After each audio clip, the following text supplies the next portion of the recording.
2 Samuel chapter 3.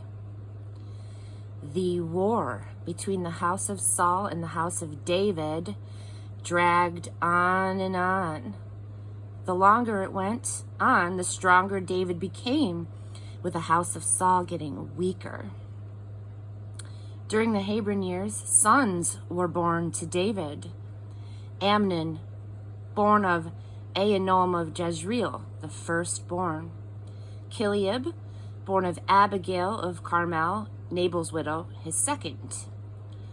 Absalom, born of Maacah, daughter of Talmai, king of Jeshur, the third. Adoniah, born of Haggith, the fourth. Shephatiah, born of Abital, the fifth. Ithream, born of Eglah, the sixth. These 6 sons of David were born in Hebron. Abner took advantage of the continuing war between the house of Saul and the house of David to gain power for himself. Saul had a concubine, Rizpah, the daughter of Aiah. One day, Ishbosheth confronted Abner. "What business do you have sleeping with my father's concubine?" Abner lost his temper with Ishbosheth.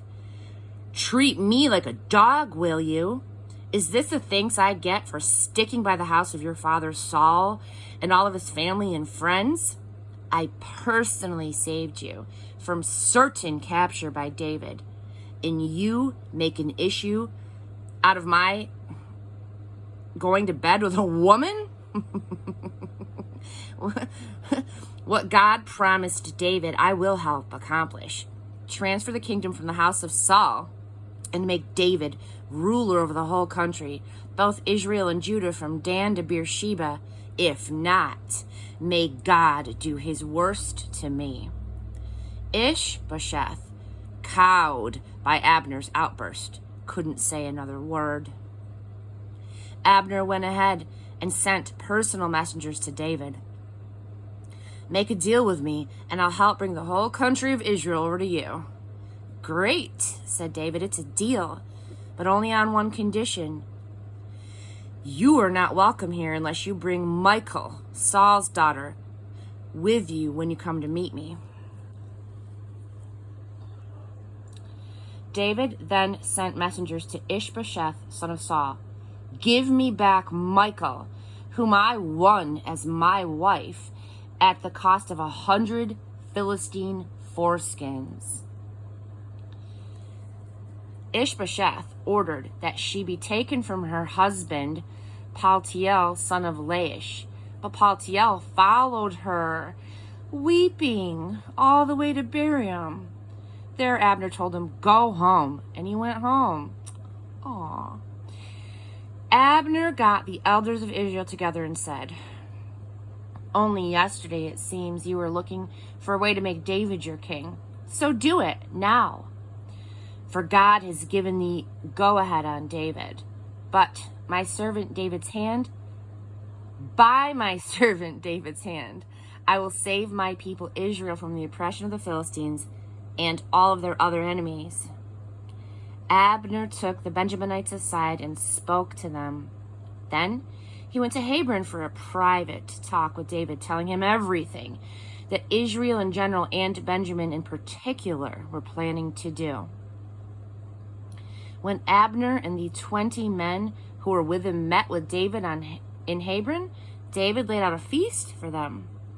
Abner then said, "I'm ready. Let me go now to rally everyone in Israel for my master the king. They will make a treaty with you, authorizing you to rule them however you see fit." Abner was sent off with David's blessing. Soon after that, David's men, led by Joab, came back from a field assignment. Abner was no longer in Hebron with David, having just been dismissed with David's blessing. As Joab and his raiding army arrived, they were told that Abner, the son of Ner, had been there with David and had been sent off with David's blessing. Joab went straight to the king. "What's this you've done? Abner shows up and then you let him walk away scot-free? You know Abner, son of Ner, better than that. This was no friendly visit. He was here to spy on you, to figure out your comings and goings and find out what you're up to. Joab left David and went into action. He sent messengers after Abner. They caught up with him at the well at Sirah and brought him back. David knew nothing of all this. When Abner got back to Hebron, Joab steered him aside at the gate for a personal word with him. There he stabbed him in the belly, killed him in cold blood for the murder of his brother Asahel. Asahel. Later on, when David heard what had happened, he said, "Before God, I and my kingdom are totally innocent of this murder of Abner, son of Ner. Joab and his entire family will always be under the curse of this blood guilt. May they forever be victims of crippling disease, violence, and famine." Joab and his brother Abishai murdered Abner because he had killed their brother Asahel at the battle of Gibeon. David ordered Joab and all the men under him, "Rip your cloaks into rags, wear mourning clothes, lead Abner's funeral procession with loud lament." King David followed the coffin. They buried Abner in Hebron. The king's voice was loud in lament as he wept at the side of Abner's grave. All the people wept too. And then the king sang this tribute to Abner. "Can this be? Abner dead like a nameless bum? You were a free man, free to go and do as you wished, yet you fell as a victim in a street brawl."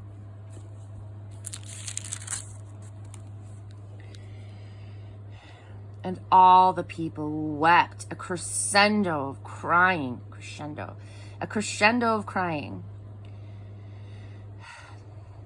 They all came then to David, trying to get him to eat something before dark, but David solemnly swore, "I will not so much as taste a piece of bread or anything else for that matter before sunset, so help me God." Everyone at the funeral took notice, and they liked what they saw. In fact, everything that the king did was applauded by the people. It was clear to everyone that day, including all of Israel, that the king had nothing to do with the death of Abner, son of Ner. The king spoke to his servants. "You realize, don't you, that today a prince and a hero fell victim of foul play in Israel? And I, although anointed king, was helpless to do anything about it. These sons of Zeruiah are too much for me. God, requite the criminal for his crime."